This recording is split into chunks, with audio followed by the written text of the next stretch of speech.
You are listening to the Inspirations channel featuring topics that reflect on faith and the spiritual side of life.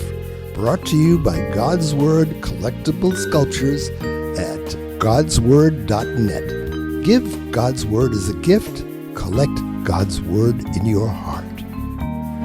Welcome to the Creative Christian Podcast. My name is Bridgette Mongeon, and as usual, we are out looking for authors and those who are really crossing over, is what I call it. Some people who are writing that are on the edge. They're talking about Christian faith, and they're also talking about really sensitive and almost controversial subjects. And today I have this author with me, and I just happened upon her book, Robin Brande. Hi, Robin.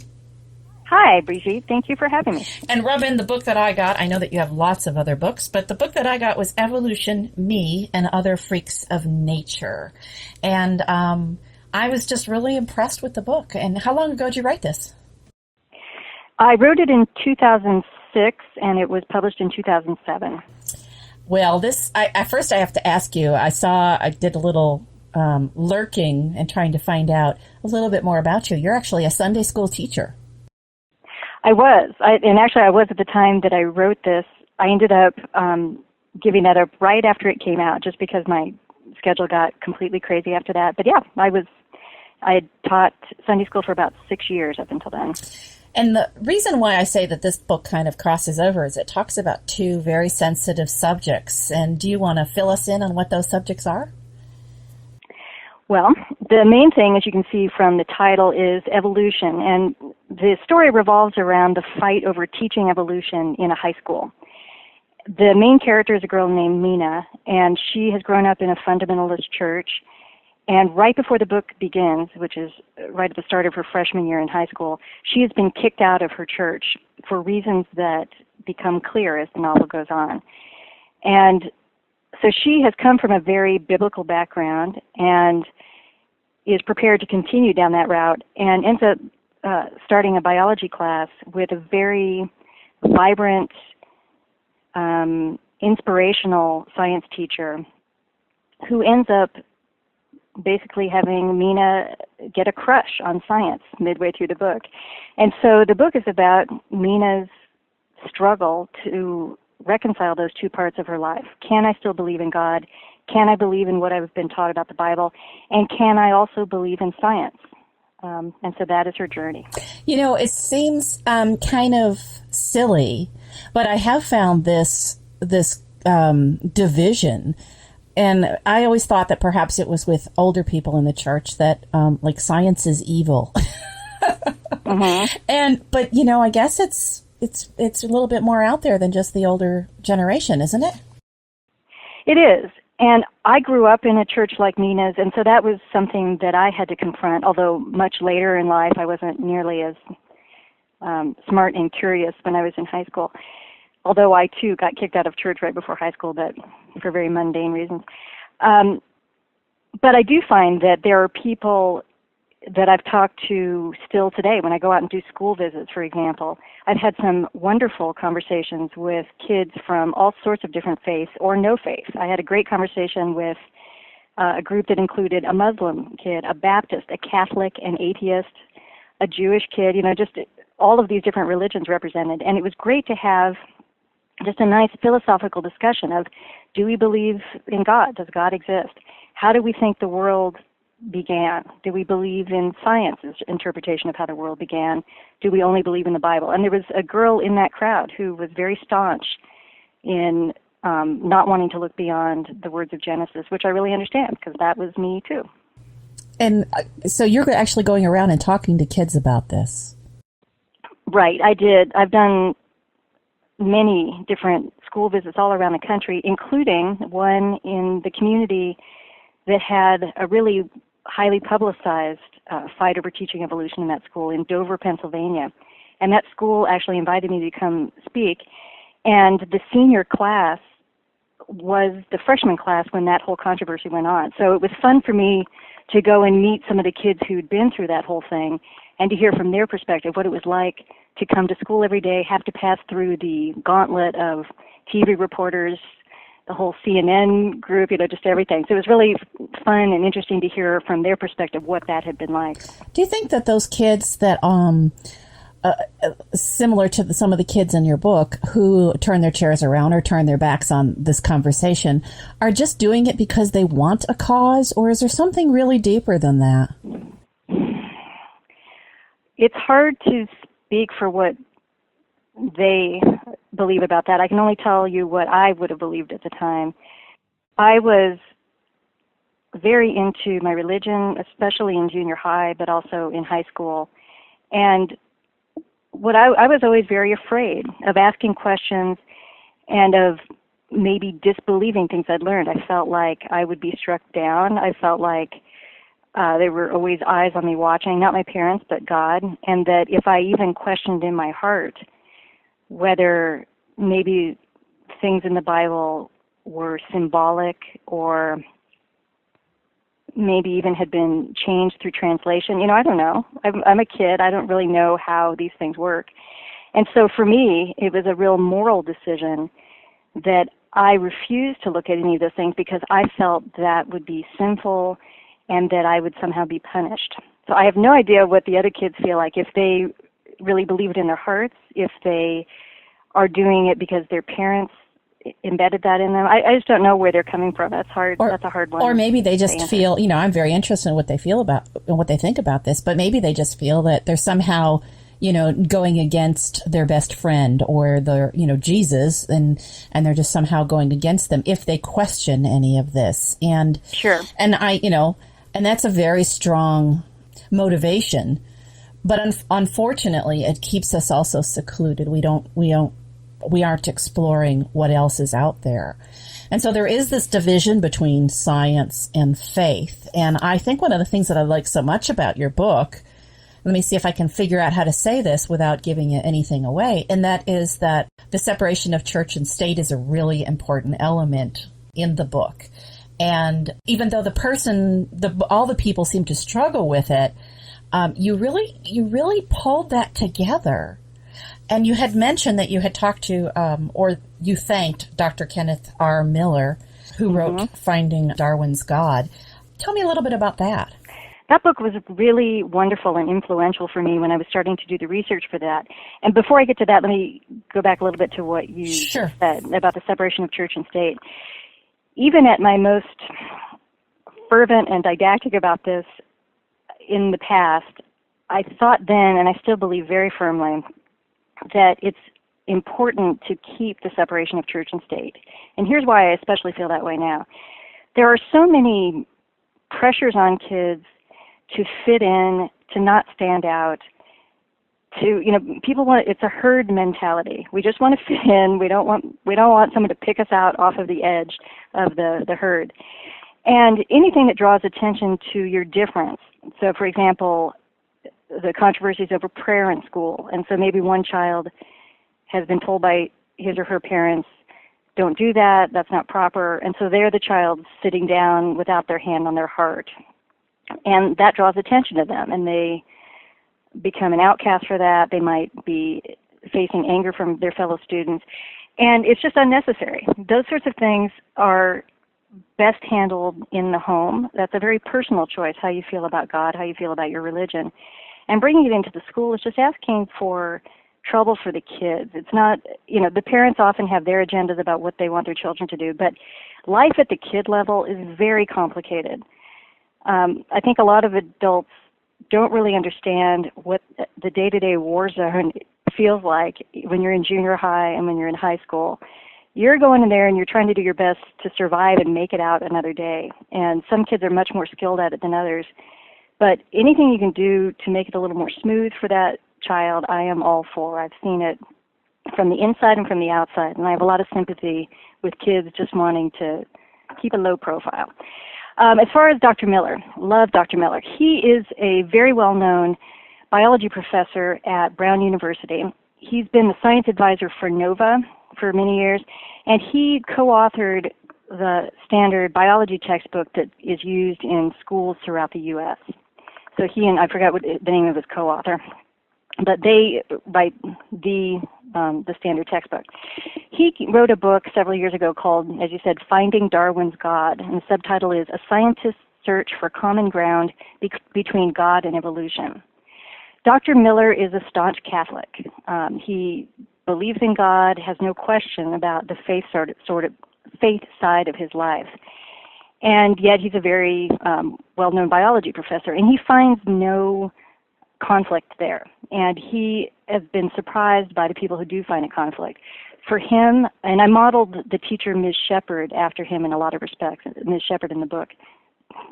For Dr. Miller, the way evolution works, the way nature works, is just a manifestation of how wonderful and wondrous God is and what he's able to do.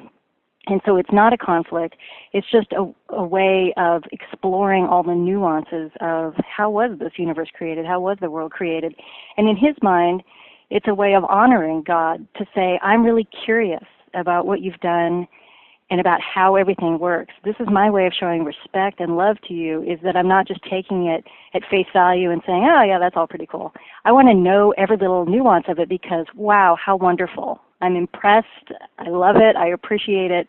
And so exploring it more and then teaching it to other people is my way of expressing my religion, my way of showing respect. And I really like that attitude. So I have to ask you, as the main character in the book did to her teacher at one point, are you a Christian? I am a Christian. And do you believe in evolution? I do. I didn't always, but I do. You didn't. You didn't always, but now you do. Do you find it difficult to say that now? Yeah, I do. It's, there's still parts of me that are very much the Baptist girl from before. I have a lot of leftover beliefs, and I try not to think that I have any of the fears anymore. I am afraid I was not brought up with the idea of a very loving God. It was more of the punishing, watching you always. And I don't know if that was church doctrine or my parents' way of keeping me in line, but it definitely stuck. And so even though from the intellectual side, there's no pause when I say, oh yeah, I believe in God and I believe in evolution, absolutely. There is still the internal little emotional part of me that goes, am I allowed to say that? But I am allowed to say that, and so I'm saying it. Yes, I do believe in both God and in evolution. And Bible Girl, in your book, tries to pull a connection between the two. That must have been really hard to do. Actually, that was the fun part, because one of the things I really appreciate about my upbringing is it gave me a real love of the Bible as a text, as story, as literature, as inspiration, everything, all of the things that you want from the Bible. And so I have read the Bible cover to cover several times in my life. I just really love it. And so I've thought about instances in the Bible that I felt could be evidence of evolution. And I sort of tucked that away in my brain even before I ever thought of writing a book like this. And so that was already back there. That was some backstory, lingering research I was ready to use. And so is Bible Girl, is she still on the internet? I mean, she is in the book, but is she really on the internet? She's not. For a while, I had a website for that when the book first came out, but that was a long time ago. So, no, that's not there anymore. In your opinion, does Dr. Miller, does he keep them separate? Is it just separate for him, or does he also find, besides saying, God is so great and this is how I can see his greatness is through science, is that the only connection, or are there other connections where he tries to connect the two? I'm not sure about that. Okay. Well, that's an honest answer. And, this is a conversation always between my husband and I, and some of you may have listened to our other podcast where an atheist husband and a Christian wife live in the same household. And my husband approached me about evolution many, many years ago, and he asked me what I thought. And I said, well, there's a lot of things that make sense about it. But my way of dealing with it is I really didn't know. And I told him, I said, I have no idea how much time takes place between the first and second verse in Genesis. Mm-hmm. You mean the first and second day? I have no... Yeah. Whatever. I have no concept of, these are just words on a page, but I have no concept of all the other things that have Sure. taken place within these scriptures and within this documentation of what has happened. And so I'm open to looking at that and saying, okay, maybe other things have taken place, and I'm willing to look at that. I'm also willing, because science is absolutely so incredible, and we are learning more about ourselves and our world, and both inside of us and outside of us, that to halt ourselves, to say, I'm not going to look any further because of my faith, is just doing such detriment to who we are as a civilization. We need to... I totally agree. And I also believe this about that, too, is that when we're telling our kids at the junior high and high school level, don't listen to this, close your books, turn away, whatever is going on, I don't know where we think our future doctors and researchers and breakthrough medical cure people are coming from if we're not letting them learn the basics now. One of the examples in the book that I really enjoyed is the discussion about vaccinations. Ms. Shepard uses that as an example of evolution, that viruses mutate. That's why they have been able to survive so long. They mutate year by year, and that's why the scientists always have to be creating new vaccinations every year with new compounds, because you have to fight that year's version of the flu or whatever the disease is. And so Ms. Shepard makes the point that if you don't believe in evolution, then you must believe that if you've been vaccinated once, that will last forever. Otherwise, why would you ever have to go get a new flu shot every year? Mm-hmm. And I think when someone puts it that way, it makes you really think about the ramifications of saying, no, everything was set the way it was, and evolution isn't real, that can't be possible. Well, let's look at the realities of how we behave, the things that we do to try to protect ourselves and our families. Those two things don't gel, and it's hard to look at them if you're afraid to, or it makes you uncomfortable. But when you do, it can really be very liberating, and you can get to the side that I think Dr. Miller is on, and where I have come to, which is how wonderful. This is all so fascinating and so impressive, and I want to know more about it because, wow, how could all of these things work? It's just amazing, and I think it gives you a fuller appreciation of God and of nature and all of that the more you understand about it. And you're right, it is to your detriment to look away, just as a human being, that you're blocking yourself off from knowledge, from additional education, from growing as a person mentally, spiritually. Yeah, I think it's much better to be open to learning as much as possible. I too knew the Lord in high school, and I remember the difficulty of that, even knowing God and being in high school or junior high. I do remember evolution being taught or brought up, and I immediately felt, I don't know what to do here. I didn't know what my place was, where my position was. I think I kind of wanted the teacher to acknowledge the other side, at least to say that there was this other side.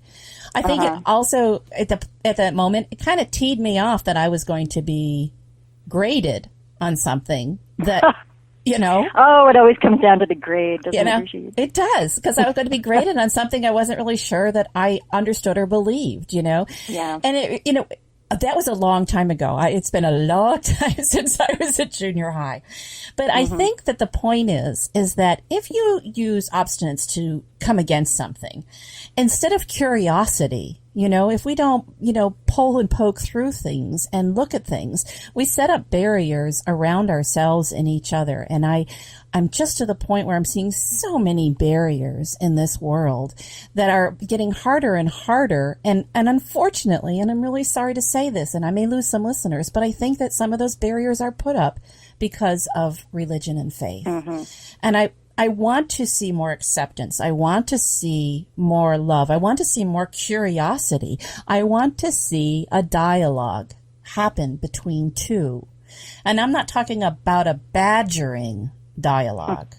I'm talking about an acceptable dialogue, that people are willing to listen to each other's opinions. And that's really difficult, but I applaud you, because I think that that's exactly what your book for a young adult novel was trying to do, was to create that dialogue. And, if I had a little hip, hip, hooray, I might even put it in there right now during this thing. Hip, hip, hooray to you.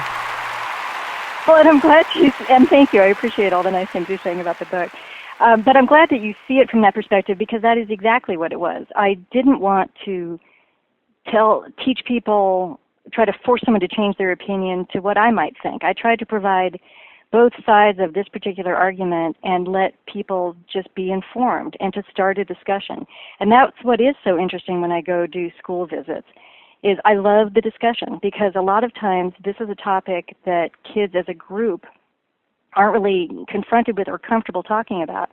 And so if there's a book that makes them address some of these issues and we can all sit around in kind of a fun atmosphere and talk about it, that may be the first time that some of these kids are asked out loud, do you believe in God? How do you think that gels with science?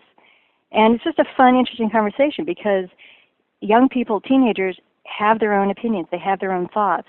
And sometimes they're afraid to express them because maybe it's not their parents' point of view, or it's not their churches, or it's not their friends, is definitely the biggest drawback to that, is if I'm saying something that my friends might not think is cool. So if you write a book that brings that topic up and it's more comfortable to just have an open discussion, I think that was part of the service that I'm trying to offer in even writing works like that. Well, I think as in the last podcast we had this conversation, I think young people, first of all, they're not stupid. Right. And second, I think they're really trying to find out who they are, not just who they are in this world, but who they are spiritually, as a spiritual person. And with that, they're doing this search. And so let's talk about it. Now, I have to ask you, as a writer and as a Christian, did you have a difficult time figuring out how much scripture should I actually put in here? How much will the publisher want? When will it look too preachy? Did those things happen to you at all? And this was published by Random House. It was. Yeah, okay. This was not a Christian publisher. No. This was published by Random House. Right. The way this book got picked up is my agent sent it out on a Friday, and by Monday I had 4 or 5 offers from publishers, which was spectacular. Wow. As my Jewish friend would say, mazel tov. Yeah, I know. Wonderful. Well, and it was especially great because, as is the case with many of my writer friends, this was not the first novel I wrote. And so I had written other novels. I even had an agent for a couple of them, sending them out, and never got a response like that. And so sometimes when you write on a particular topic at a particular time, it just hits people, and it's the right timing, and they want it. The editor I ended up going with, one of the reasons I chose her, and I'm very happy I did. She's a wonderful person and a great editor. But one of the reasons I went with her is she told me a story that maybe a week before she got my manuscript, she had been an alumnus of Brown University, and she knew Dr. Miller from Brown University, knew him as a teacher. I don't think she'd ever had any classes with him, but had been an admirer of his. And there was a Brown University fundraiser, and he was the keynote speaker. And he gave some talk about evolution and religion. I don't really know what the topic was, but she sat in on that talk and came away from that thinking, oh gosh, if I had an evolution book, I would be so interested in that. and so a week or so later, she gets my manuscript. And when I hear stories like that, I'm like, well, that's just a little too perfect. And so it felt really good to go with her. And because of her connection with Brown University, she was able to put me in touch with Dr. Miller. He and I ended up, I went to Brown and interviewed him for an afternoon. He was very gracious, gave me several hours of his time and really helped me work through some of the science issues. And then he came to New York the same time I did to do an interview for the audiobook. So he and I have a nice long interview at the end of our audiobook. So what was your question? Oh, was I ever concerned about the religious, about putting in biblical terms? No, because my editor was a religion major, and even though she is Jewish, part of her studies were she studied everything about Christian faith, Muslim, Jewish, and all of that. And so she was very comfortable with the religious side of this book. And in fact, that's what she had been looking for, was something that would handle the evolution and the religion side. And so here I was. Ding, ding, ding. Wow, that's incredible. And I call those things a God thing. Yeah, I mean, it was really wonderful. And she and I both knew that was wonderful, so it worked out very well. Well, my whole gist on this search and talking to others is doing research in my graduate studies about young adult literature and how young people are searching for themselves, but how difficult it is for writers who have a Christian message, but also want to talk about controversial subjects, because it becomes very difficult to get those books published. You can't go to the Christian publishers, and you're not quite sure whether for lack of a better term, the secular publishers will pick them up because they may be too Christian-y. And so when I'm looking for these type of books and I find your book and I just go, I love this. I love that it has done both. It has shown someone's faith and it has also talked about a controversial subject. So I have to ask you, do you think publishing's changing? Do you think that there's more of a crossover? I think that young adult in particular has become so all-encompassing and embracing of all sorts of different things, both on the darker side, on the lighter side. I think that it, much more than the adult market, I think young adult is really able to take a lot of different points of view, a lot of different storytelling, because they recognize that the kids are open to it. I just don't think that there are the restrictions that you might see at the adult edge. But let me give you this example, because you were saying that, when we're talking about how do you balance out in a book, is it too preachy, is it too this or that? It's not just in terms of religious books. It came up in my second one, and it comes up in any of these books where it might seem like you have a message and you don't want to be heavy-handed about it ever. And so it's just a matter of good storytelling to stay on this side of preachiness and heavy-handedness. You don't want to turn people off. And it came up in my second novel, Fat Cat, which is about a girl in an advanced science class who has to do a science project for the science fair and has to decide within 1 hour based on a picture what her science project is going to be. And she chooses a picture just at random of some cave people, including a cave woman who looks very strong and fit and healthy. And the girl who's the star of the novel is not strong and fit and healthy. She's very overweight, very unhappy with her body. And she decides under the pressure of that 1 hour of, okay, you have to come up with a science project topic, that she will live like a cave woman for 7 months. She will make herself her own science project. And she will give up all technology, all modern foods. She'll return to the most basic way of eating and living that she can without, being ridiculous and living in a cave. As I was doing the research and the writing for that book, the more I looked into food issues and nutrition issues, I had no intention of doing this. I was as shocked as anybody. But I discovered that really the best way to go health-wise, and also if you believe in compassion toward animals, that making her a vegetarian, that's a change that she went through. And it was a change I went through. While I was writing that novel, I became a vegetarian and even a vegan now, which is no meat, no dairy, no eggs, and it's all just plant-based food. Total shock to me. But when you start something new like that and you're very excited about it and feel very evangelistic about it, there were versions of that novel that was very heavy-handed about that. And my editor would have to go, no, whoa, let's back it up. Okay, you don't need to sell it so hard. Because I had parts in there about the animal welfare part of, having watched the videos that I watched while I was doing the research of just the terrible abuse and pain that they go through, both on factory farms and in slaughterhouses. I mean, just really horrible things that totally have changed my life forever. So I've been a vegan for 3.5 years now because of the research I did for that book.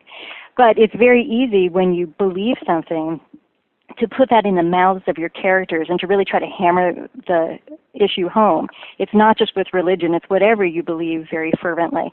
And so that was a valuable service that my editor offered, was to go, okay, let's lighten it up. Remember, this is a romantic comedy. We don't want the pictures of slaughtered animals in there. It's like, all right, I have to take it out.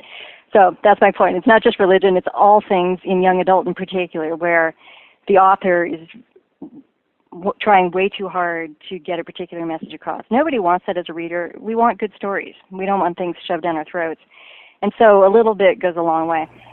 Well, and that's why we have second readers or editors or agents or somebody else that can look at it and give us a fresh point of view, because it's not always easy to figure out if we are being heavy-handed with something. And, my search started because I've just finished my first novel, and Congratulations. Well, thank you very much. And that's a big accomplishment. Pause to say that. A lot of people are beginners, not a lot of people are finishers. So, congratulations. Well, thank you. I have finished it, but I am not quite sure what to do with it now, because I'm at that point where it is a very controversial subject. It's also a very personal subject because it is based upon sculpting the deceased, which I do as a fine artist. I sculpt portraits of people for their cemetery plots and prayer gardens. But it's about a young girl whose mother does that, and the strange occurrences that happen in her home, and how the church has said that her mother must be possessed because of the strange things that happen. And so she is really trying to come to terms with, why does the church say this, and what kind of gift is it? And that she discovers she has the same gift that her mother does that, causes her to be able to do this. Developing a relationship with the deceased is what someone from another church said is exactly what she does. So it's very difficult because it's a weird subject, but yet there is a strong element of faith.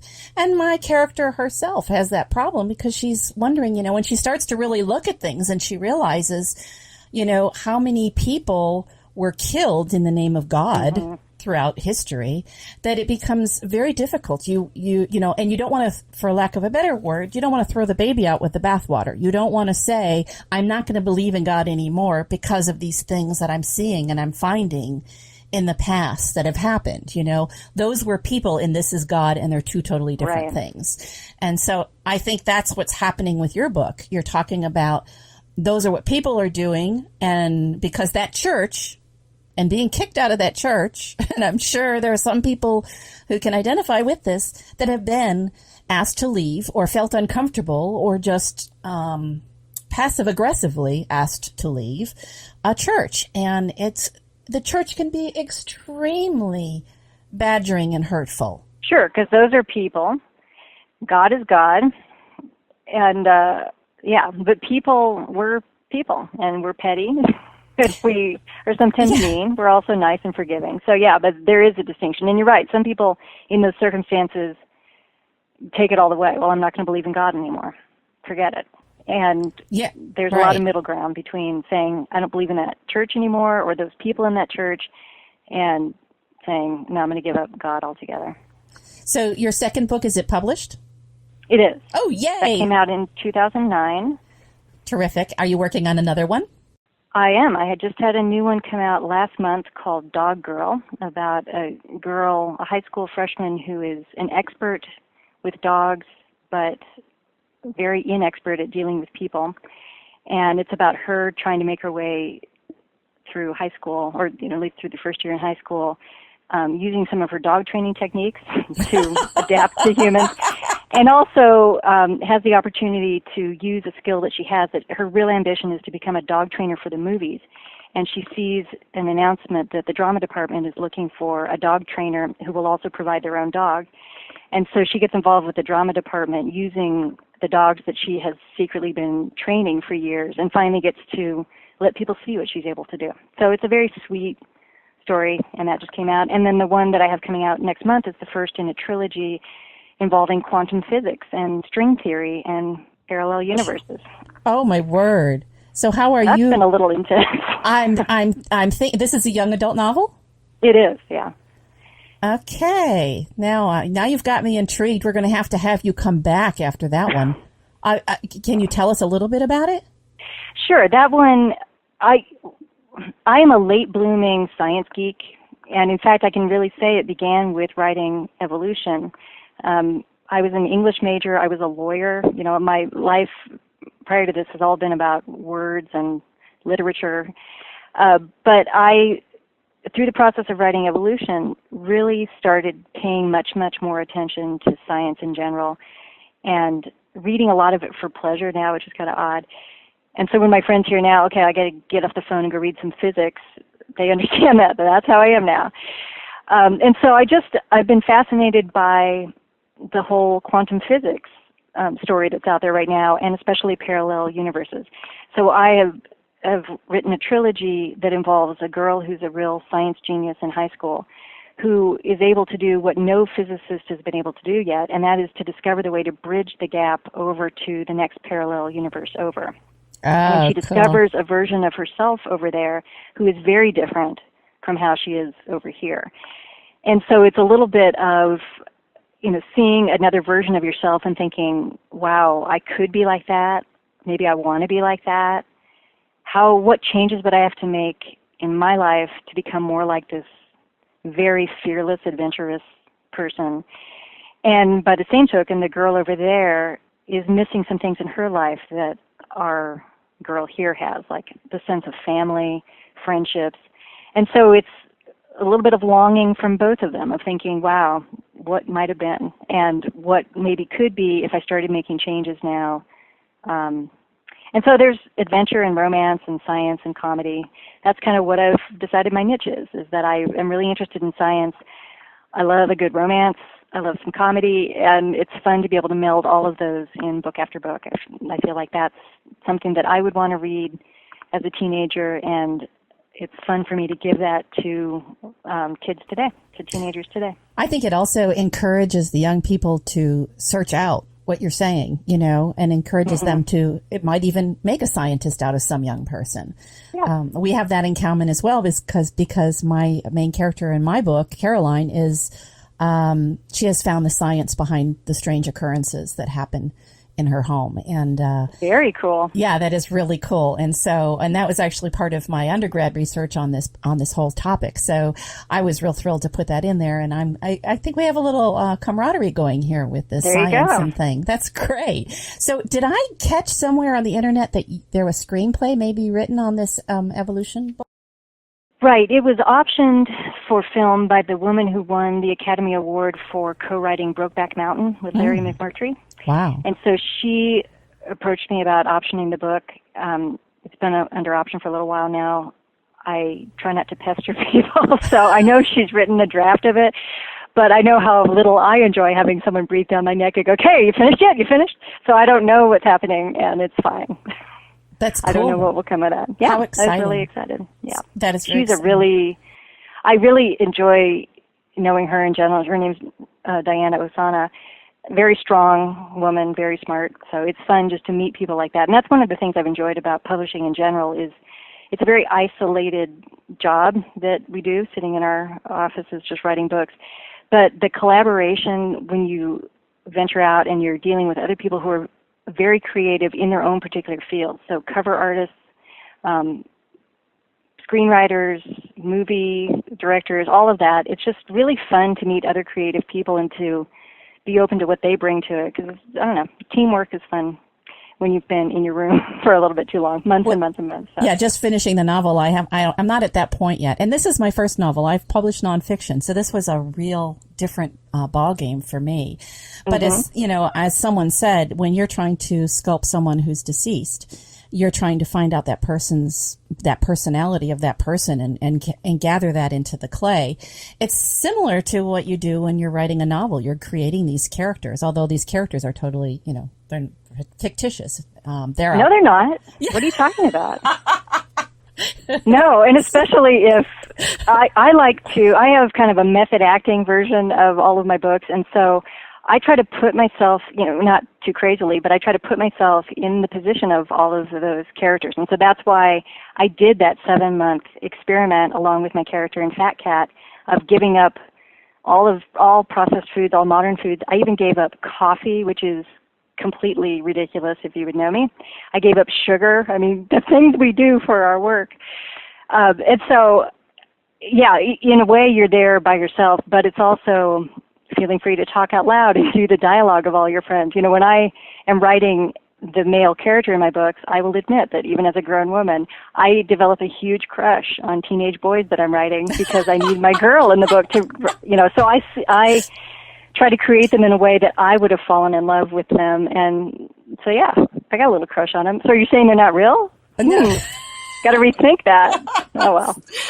No, well, I'm afraid to say it was interesting. I was talking to another writer and I said, I love going to bed at night because I think about my characters and then I wonder, and then when I wake up, I can't wait to write about them because they kind of tell me, great? They tell me what to write, and I know that sounds really strange, but I know. Not to me. And at the same instance, there's one chapter where one of my characters was crying and I couldn't get back to that chapter for the longest time. And I was in a horrible mood because I left him on the bed crying for so long, Yeah. It's just, so it is a very, very personal thing. I loved it and I can't wait to do it in another one. But again, I kind of got to take care of something with this one first before I go on to number 2.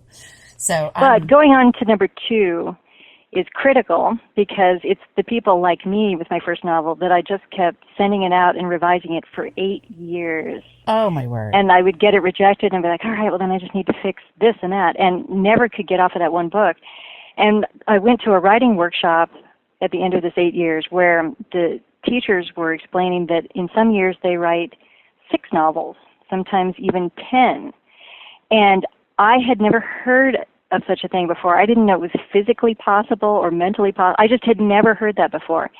And so they gave us the challenge when we left that workshop of going home and just seeing how fast we could write a novel, start to finish. Don't have a lot of investment in it. Don't feel like, if this doesn't sell, my life is over. But just see as a physical exercise. And so I whipped off a very quick romance novel, as a matter of fact, in 5 weeks.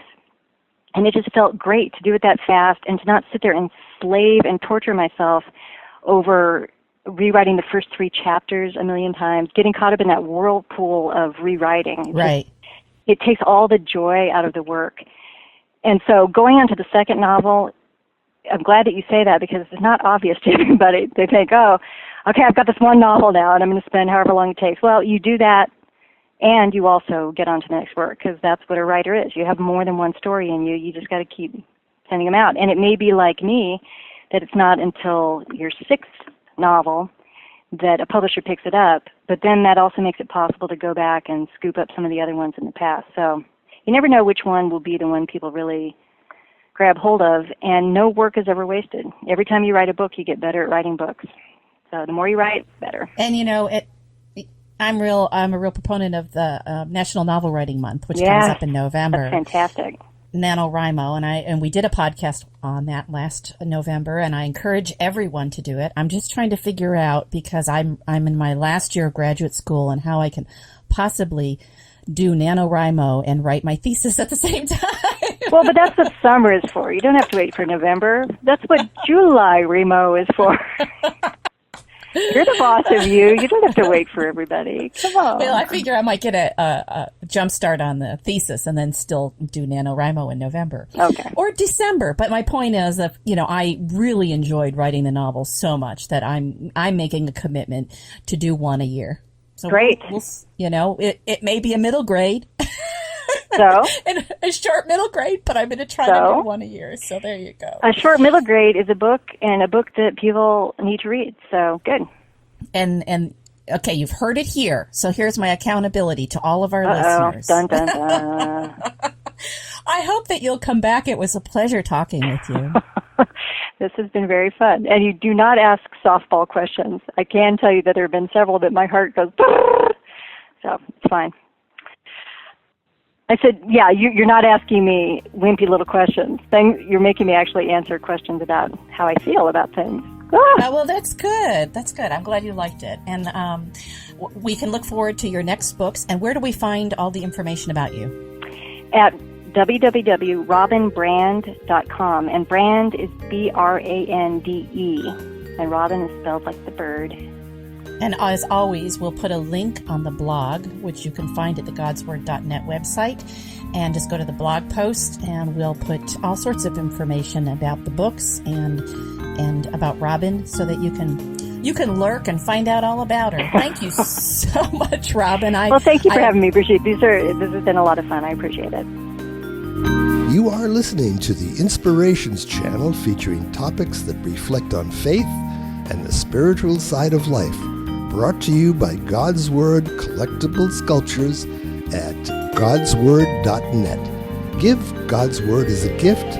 Collect God's Word in your heart.